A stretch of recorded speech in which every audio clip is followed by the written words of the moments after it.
آج جو مسلمان پریشان ہے، مسلمانوں کے مدارس بند کیے جا رہے ہیں، مساجد کے اوپر انگلیاں اٹھ رہی ہے، اس کا ذمہ دار دوسرے لوگ بعد میں، پہلے ہم مسلمان ہیں۔ ہمارے اعمال بد کی وجہ سے اللہ تبارک و تعالی ظالموں کو مسلط کرتا۔ اگر آپ اپنا عمل سدھار لو، اگر ہم ٹھیک ہو جائیں، ہم قرآن اور شریعت کے غلام بن جائیں، تو دنیا نے بھی یہ تاریخ دیکھی ہے، یہ تاریخ ہماری ہے۔ 800 سال تک اندلس میں آپ نے حکومت کی، بھارت میں 350 سال تک لگاتار، اور اسپیس بائی اسپیس یعنی وقفہ کے بعد تقریباً 800 سال تک حکومت اس بھارت کی دھرتی پر آپ نے کی۔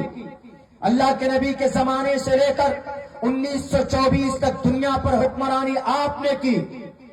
سیاست کی دنیا کا بادشاہ آپ تھے، سائنس کی دنیا کا بادشاہ آپ تھے، حکمت کی دنیا کا بادشاہ آپ تھے، جہاں دانگ عالم میں آپ کا نام تھا، ایجوکیشن کی دنیا کا بادشاہ آپ تھے۔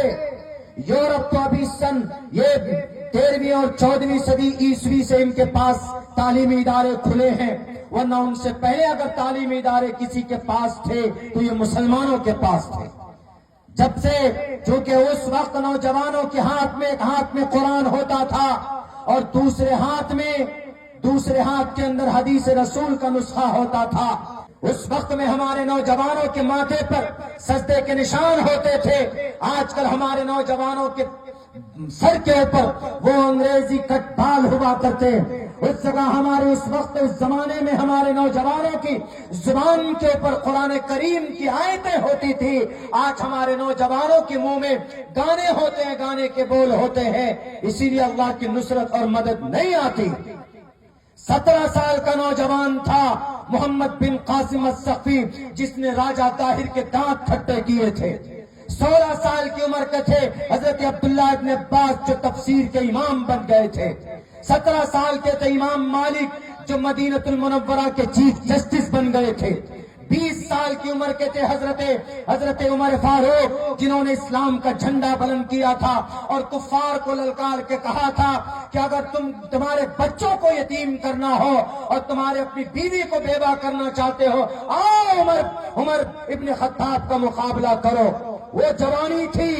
آج کل کا جوان سلمان خان کا دیوانہ، آج کل کا جوان پشپا 2 فلم کا دیوانہ، آج کل کا نوجوان انہیں وضو کے فرائض معلوم نہیں ہے۔ آج کل کے نوجوانوں سے پوچھ لیجئے کہ سورہ فاتحہ کیا ہے، and they don't know to study and to read۔ وہ نہیں پڑھ سکتے سورہ فاتحہ کو۔ قرآن سے محبت نہیں ہے، سنت سے محبت نہیں ہے، اور جس کی وجہ ہے کہ آج مسلمان بزدل بنا ہوا، جس کی وجہ ہے مسلمانوں کی بددینی کی وجہ سے اللہ نے ان ظالموں کو مسلط کیا۔ ایک بات یاد رکھیے، ضابطہ جب کوئی ظالم بادشاہ مسلط ہوتا ہے آپ کے مدرسوں میں، آپ کے دینی امور میں، تو سمجھ لیجئے کہ قوم کا گناہ سر سے آگے بڑھ چکا ہے۔ حضرت موسیٰ سے اللہ نے کہا تھا کہ اے موسیٰ، جب تم پر کوئی ظالم بادشاہ مسلط ہوتا ہے تو سمجھ جانا کہ تمہارے قوم کے گناہ بڑھ چکے۔ اگر تم چاہتے ہو کہ وہ ظالم بادشاہ کا ظلم ٹل جائے تو سب سے پہلے اللہ کے سامنے توبہ کرنا، نیک عمل کرنا، اس کے بعد سر پہ کفن باندھ کر میدان میں آؤ، دیکھنا پھر یہ کبھی بھی ٹک نہیں سکتے، اس لیے کہ جال حق و زہق الباطل ان الباطل کان زہوقا۔ دنیا نے فرعون کا بھی ظلم دیکھا، ظلم ختم ہو گیا، فرعون کا نام و نشان مٹ گیا، اور دنیا نے پوری دنیا کا ظلم دیکھا، لیکن قرآن زندہ تھا، شریعت زندہ تھا، پہلے بھی تھی، آج بھی زندہ ہے، اور کل قیامت تک انشاءاللہ تبارک و تعالی۔ یعنی یہ 288 یا 90 93 MP صدن میں بیٹھ کر قانون بنا لے، لیکن کبھی بھی رب ذوالجلال کا قانون نہیں بدلا جا سکتا، اس لیے کہ یہ قانون ہاتھ سے لکھتے ہیں اور قرآن کا قانون اللہ کا لکھا ہوا۔ لیکن شرط یہی ہے کہ مسلمانوں کو مسلمان بننے کی ضرورت ہے۔